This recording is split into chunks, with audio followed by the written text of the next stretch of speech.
I don't think I've ever talked about Spyro, nor do I have him on this background. I'm gonna talk about him today. Today's video will be, the rise and fall of Spyro. Let's get started.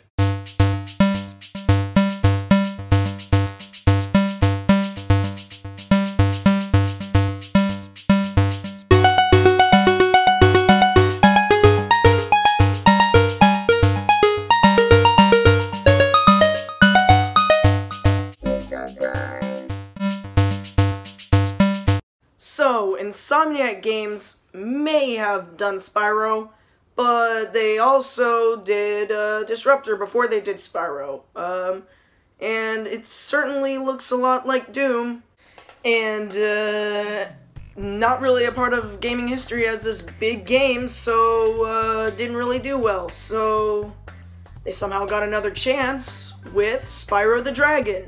How did that do? I think you know the answer. It did well. Oh, also, little kid who likes Skylanders, you may recognize this dragon, and he may look different from what you see him as. That's because he started out in this game called Spyro the Dragon, not Skylanders. So, Spyro was very successful.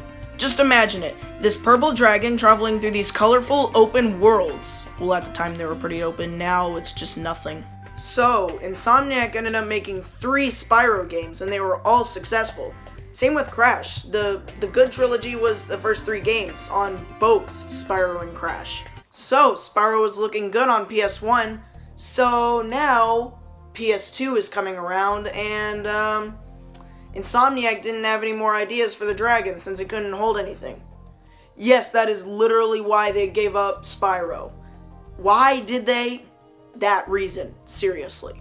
So, another company ended up owning it. So yeah, Spyro on PS2, that was... You're not hired for your brains, you dinosaurian landmass! Okay, the sad part about that game is that it's not even their fault that it's so bad. It's rushed because of Universal. They wanted it by this due date that was too early. It was rushed. It makes sense now. I'm not even going to review this game. It makes so much sense. Next, they made a game called Spyro A Hero's Tale, which, I mean, it's not the worst, but it's not the best either. I've heard good things about it. I've also heard a little bit of bad things. So, the reason why this game is semi-good is because they're not trying to be like the old games. They're trying to be like something new. So, what was next for the dragon? It's not like he was trying to be dark and edgy and to beat him up, and it's not like he was trying to do so much story. That is exactly what happened with this game right here. See, I would play this, but no. Partly because I only have an Xbox 360 and this Xbox game doesn't work with it, thank the Lord. And also because I wouldn't play it anyway, so not gonna say anything about it. This is kind of where Spyro started to downfall a little bit. So, after this game, I don't know why I keep on pulling this up, but after this game right here, nothing much really happened, except later on when Skylanders.